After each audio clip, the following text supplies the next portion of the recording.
The book I'm talking about today is called I Put a Spell on You, and it's a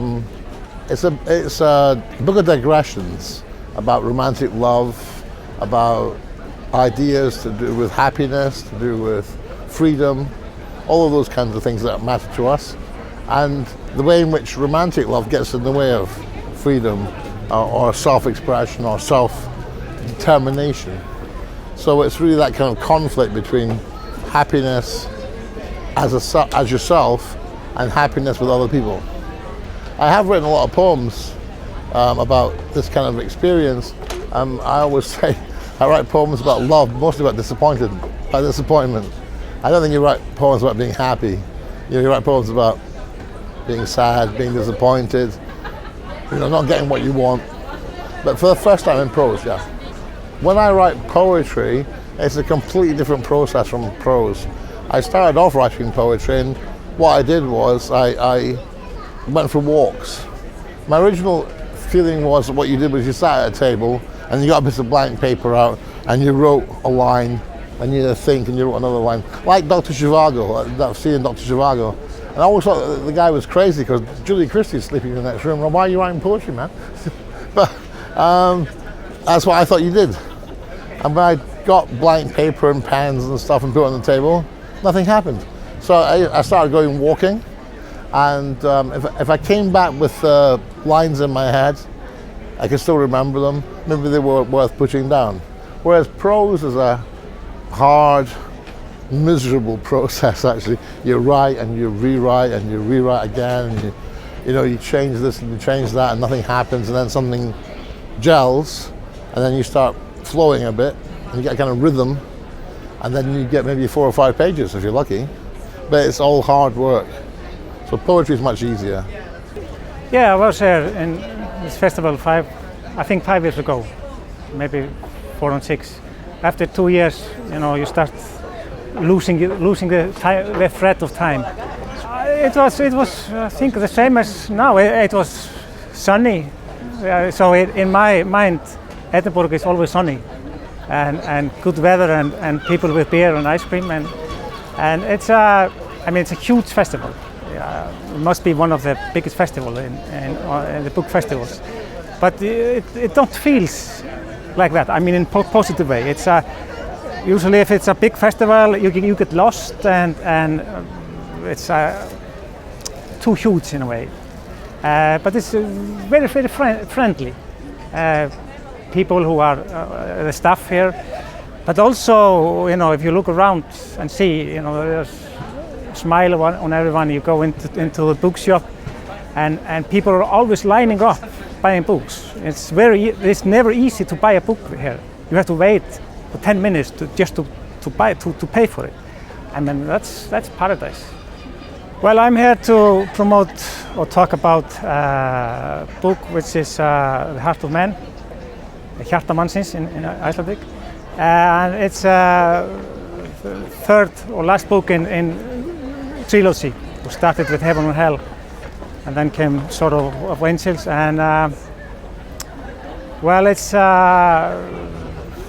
kind of historical novel, but just kind of.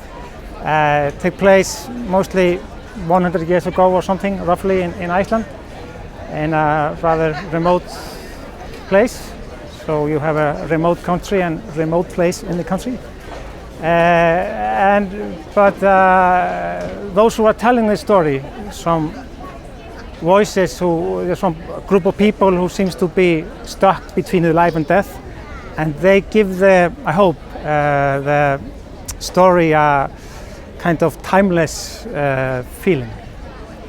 In Iceland we have it's a very rich of folklore and stories of elves and dwarves and things like that. And I myself don't think that I write so much about it, but for example, believing in ghosts is very common in Iceland. It's so common that if a house is old in Iceland, an old house is considered older than 50 years or something, there you have a ghost in the house. And I know countless of stories from my friends and family about ghosts, moving around, seeing a ghost. So, you know, you almost can't write a novel in Iceland without stumbling over a ghost, because it's part of our daily life. You know, what inspires you to write a book? For me, it's never just one thing that I can grab on. It's usually it's the easiest answer, but it's very bad answer. It's the life of the people. That interests me. You know, why we are here, and what's our goal in life, and what should be our goal, and etc. I think I'm always writing about that and telling stories beside. Well, we are, you know, there are many authors in Iceland we have a very good. There are many authors who get grants from the states every year. So there are a lot of. Hallgrímur Helgason is one of our most famous now, and Auður Ólafs, Auður Ava, also one. She is very popular in France. She's selling, 300,000 copies of books in France. So, I mean, if you ask me some name and I name one, then I forget 10. So, just seek out Icelandic literature and you will be rich or richer. I bought this one called The Devil's Footprints.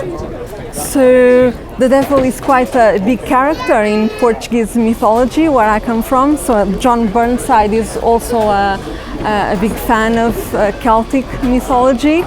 And so I'd like to know his version, his perspective on Celtic myths. Usually I only read translations if it's a language I don't know. So, for example, Jón Kalman, because he writes in Icelandic, so I read the translations, yes. But if it's Portuguese or Spanish or French or English, I read it in the original. Well, I thought to me it was very interesting because it was addressing areas that are of interest to me, but I had not experienced either of the writers before, so I'm come away much more informed than I was. That's the most important thing, I think. What I'm interested in is John Burnside's ecological writing. I think it's very, very important in the current world that we find narratives, and there are so few writers who are addressing these things with the sort of commitment and passion that John does. So very important. Well, I was interested in the shared mythologies because I think that these myths are the way that people respond and how we communicate. So I'm interested to see how people use them in different cultures for communicating important messages for us today.